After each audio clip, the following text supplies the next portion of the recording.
How's it going? Oh my gosh, this is great. I love seeing you guys. Okay, so you're going to see me in a context that I'm going to get really uncomfortable so that you guys can get comfortable with an idea. So one of the things that Aaron and I talk about a lot is what we do outside of work. So we talk every day, we talk about work stuff, we talk about everything he just introduced me about. But what you guys might not know about me unless you've seen me on Facebook or Instagram is that I actually do competitive yoga. Yeah, it's an oxymoron. It's a very niche sport. You can't even catch it on ESPN The Ocho, which they would love to be on, but they're not. So I've been competing, doing this for, since about 2015. I've been doing yoga since 2010. And part of this journey actually has taught me a lot about all of the other aspects of my life. So this is my weird photo disclaimer. A lot of you are probably looking at that screen going like, what am I looking at? The good news is you're not seeing it from the top because that's really inappropriate.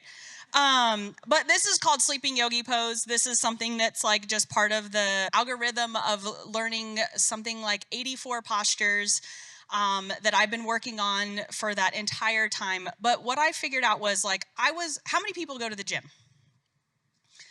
Awesome. How many people go to the gym and have a goal? And how many people measure that goal? And so you measure it pounds, inches, weight lifted, things like that, right? So that's what I want to get into today. So every day is an effort. I love that phrase that they've come out with, choose your hard. You know, that buzzy phrase, like, it's going to be hard. We're in collision repair. It's so hard.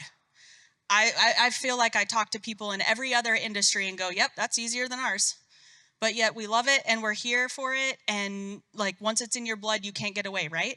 So one of the concepts that I think has proliferated from what I wanted to do with my yoga postures, my yoga journey, was figuring out like how to make progress a tiny bit at a time. So that's the whole stacking millimeters. Like you're going to put in the effort anyway. You might as well put it in a direction that's good for you. So these are embarrassing for me because I know a lot of you and you know me in my regular clothes.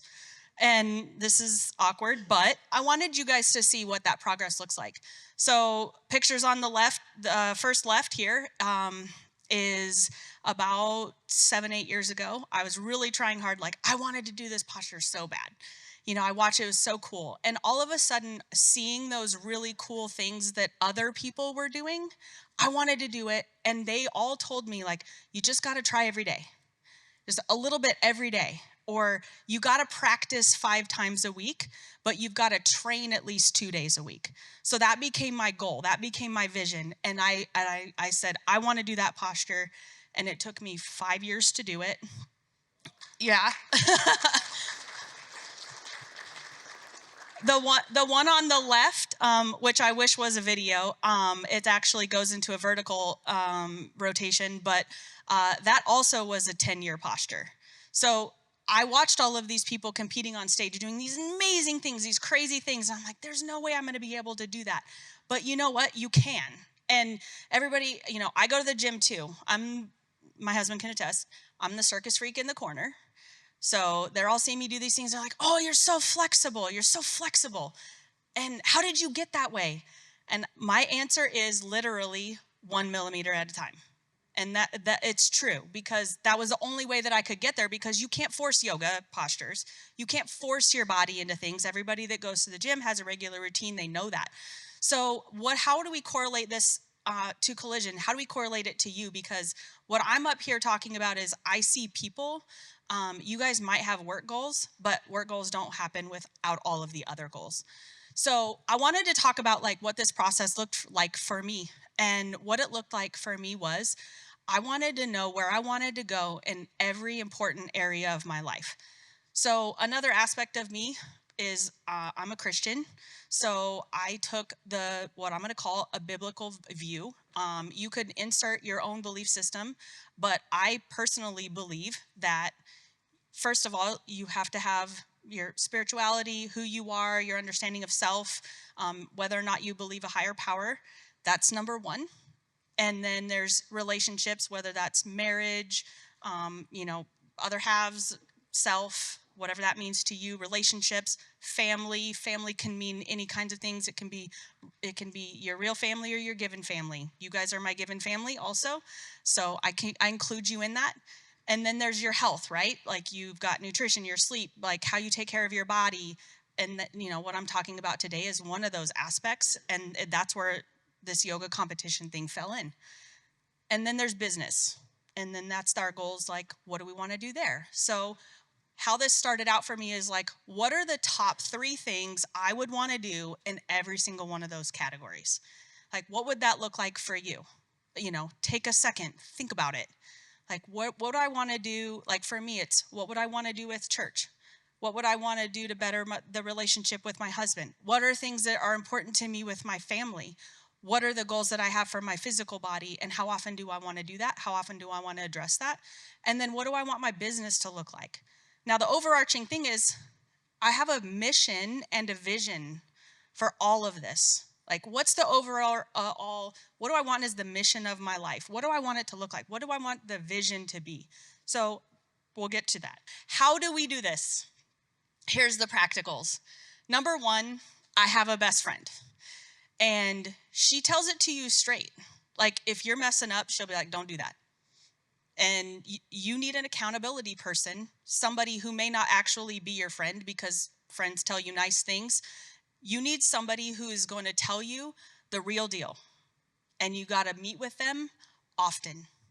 And by often, ours was every other Friday at 9 a.m. We would get on a call. It could be 30 minutes. It could be 3 hours. It just depends.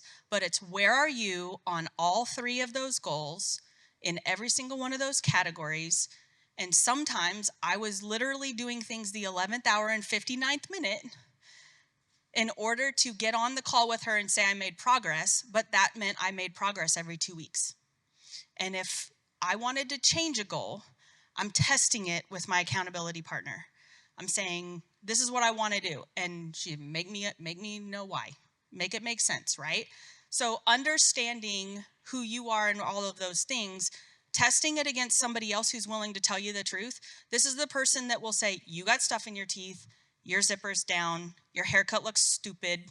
Like, that's the person. Your clothes, where did you buy that? Like, these are things that if you're in my very small circle, I will tell you. If you're standing in front of me with your zipper down or you have an ugly jacket on, I will tell you. If I won't tell you, then you're not my friend, but we'll get there. So first up is you have to have somebody who is going to hold you accountable. And it can't be your spouse, and it probably won't be your friend. That just happened to work out for me. So actually, let me back up one. Let me tell you about her goal and why I put that. I'm going to get choked up. At 48 years old, she graduated law school in Ole Miss on a full ride scholarship because of our process. She just passed the bar 2 weeks ago.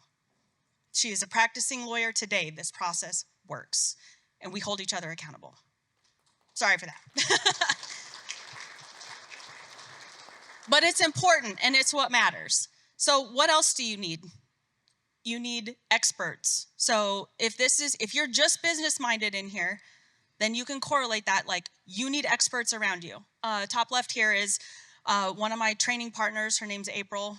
She's won worlds. She's amazing. She's a motivating factor. She's not my accountability partner, but she is the person who went, yes, you can. Do it again. Fall down, do it again. Try it again. You want to do that posture? We're trying it right now. But you know what? I sound super serious, but we played. It's fun. It's actually fun. Like, you're doing something that's physically moving and moving the needle 1 millimeter at a time, but you're actually making progress while having fun. And that was the key. Then you need a coach. Your coach is probably not your accountability partner. It could be. If you want it to go both directions, a coach and an accountability partner is not a good idea, but if you have just a coach as an accountability partner, that works too. So I have a coach. Her name's Kim Tang. She's a huge factor in my life. And it's not just the physical practice that I go to her with, it's everything. So because if everybody doesn't know this, how your body feels can direct how you feel, can direct how your day goes, can direct how everything else goes in your life, which is why I think everything else on that stack of 5 goes before business. And then you need a team. So whatever it is you endeavor to do, there'll be a team around you. For me, it's like friends at church, or it's your family, or it's, for me in this case, in the health box, it's my actual team. This is my actual team where we're at nationals. So the important thing is you have to get together a team of all of these different people, different aspects that work for you in those categories of your life. And again, this is not just business, this is you. And oh, by the way, crap happens. Can I say shit happens? Shit happens. And for me, it's happened several times. I'm standing up here today only a few days after having an epidural spinal injection. That's me falling on the stage in front of a whole live audience on at nationals. Like, I went through 2 rounds of competition to get to that place. Fell right on my butt. And then that MRI is just from a month ago, where I have a spinal condition that I'm now having to deal with. It happens. It's gonna happen. The saying is, everybody's got a plan until they're punched in the mouth. I've been punched in the mouth several times, numerous times on this process, right? But we go back to the process. And the process is, you're still gonna put in the same amount of effort, you're still gonna go back to what works, and you're gonna keep doing it every day. You have a goal, you have a vision. Is it, I wanna be the best quality collision repair center in my market? Do I wanna have a better relationship with my kids? Do I wanna be more active in volunteerism? Whatever that is for you, or your physical, aspects, whatever that goal is for you, it's the everyday effort that stacks. It's not the once a month thing. And that's when things happen. You'll see movement, millimeters stack up to feet on your head. So this is actually a QR code that you can get a document that literally is a template of all 5 of those categories. You can change them, make them your own. You can put in your own mission and vision, save it for yourself. But that's just one thing from me to you, to say, I really hope that you do this, because goals are not real unless they're written. So write down something in every one of those categories, and hope you take that idea home.